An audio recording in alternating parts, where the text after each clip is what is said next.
আজ আমি করব চিংড়ি দিয়ে পটলের একটা রেসিপি, চিংড়ির পুর ভরা পটলের তেল ঝাল। এই জন্যে আমি পটলগুলোর ছাল ছাড়িয়ে পেট থেকে নাড়িভুড়িগুলো সব বার করে নিয়েছি। এই দেখুন, এই চামচের পেছনটা দিয়ে এবারে এই চিংড়িটা আমি মিক্সিতে বেটে নেব।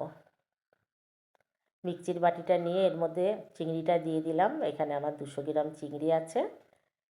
এর মধ্যে দেবো একটা কাঁচা লঙ্কা আর 7 থেকে 8 কোয়া রসুন।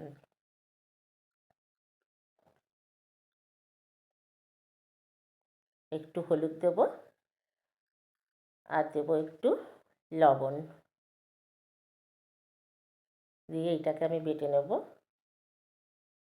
আমার বাটা হয়ে গেছে। কড়াইতে খানিকটা তেল দিয়ে চিংড়ি বাটাটা আমি এর মধ্যে দিয়ে দেবো, দিয়ে নেড়ে চেড়ে একটু পুর করে নেব। এবার নেড়ে চেড়ে পুর করে নেব।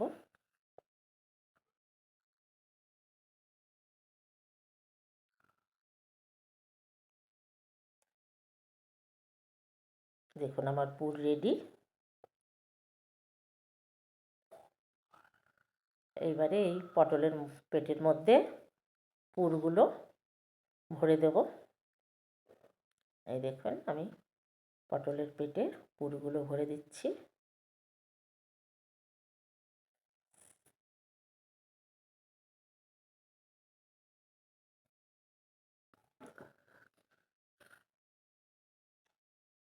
এইভাবে আমি এক এক করে সব পটলের মধ্যে পুরটা ভরে নেব। এই দেখুন, আমার সব পটলে পুর ভরা হয়ে গেছে।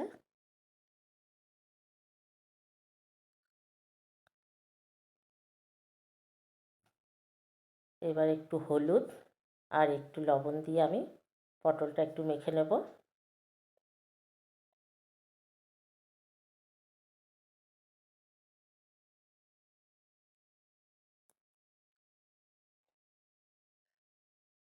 এবারে বাটিতে আমি খানিকটা ময়দা নিয়ে নিয়েছি।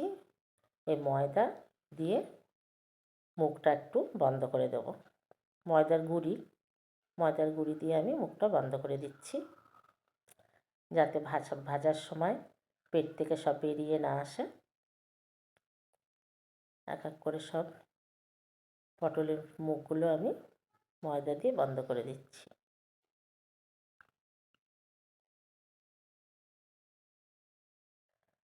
আপনারা একদিন করে খেয়ে দেখবেন কেমন লাগে, আমাকে বলবেন কেমন হয়েছে।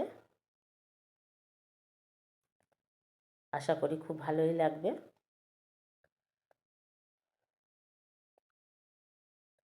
এবারে কড়াইতে আমি তেল দিয়েছি, তেল দিয়ে পটলগুলো ভেজে নেব।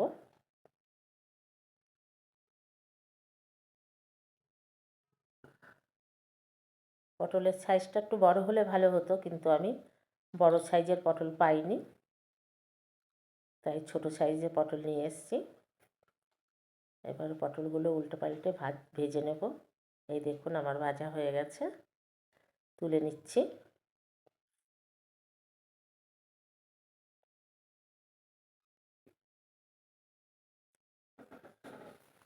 এই দেখুন, আমার সব ভাজা হয়ে গেছে। এইবারে এই তেলের আমি একটু জিরে ফোড়ন দেব।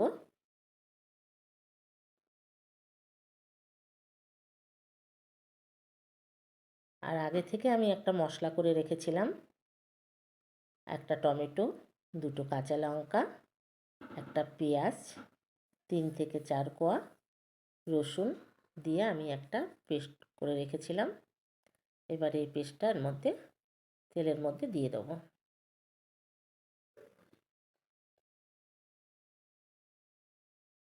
এবার মশলাটাকে ভালো করে আমি নেড়ে চেড়ে কষে নেব।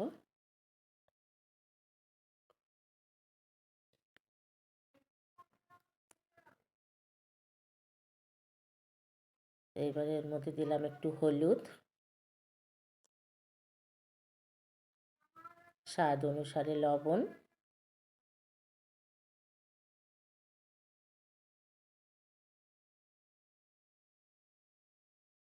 একটু জিরের গুঁড়ো দিলাম,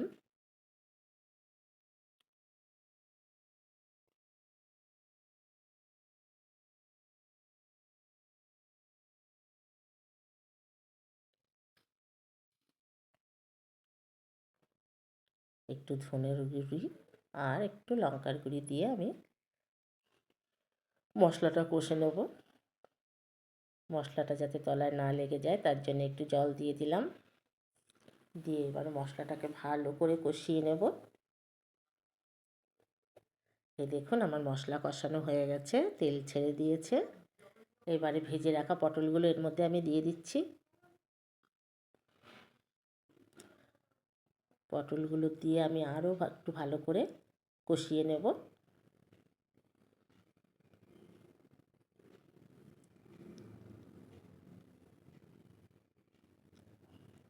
এবার পটলগুলো সিদ্ধ হওয়ার জন্য আমি পরিমাণ মতো জল দেব।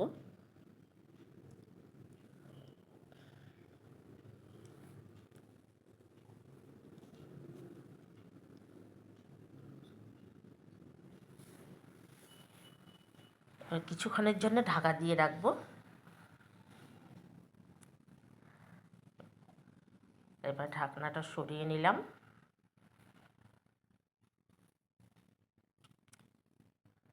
আমার তরকারিটা প্রায় হয়ে এসছে। এর মধ্যে আমি একটু গরম মশলা আর ঘি দেব।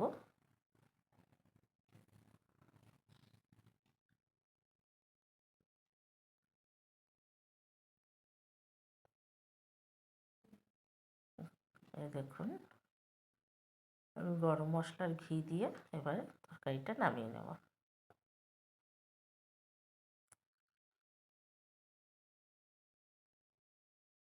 চিংড়ির পুর ভরা পটলের তেল ঝাল রেডি।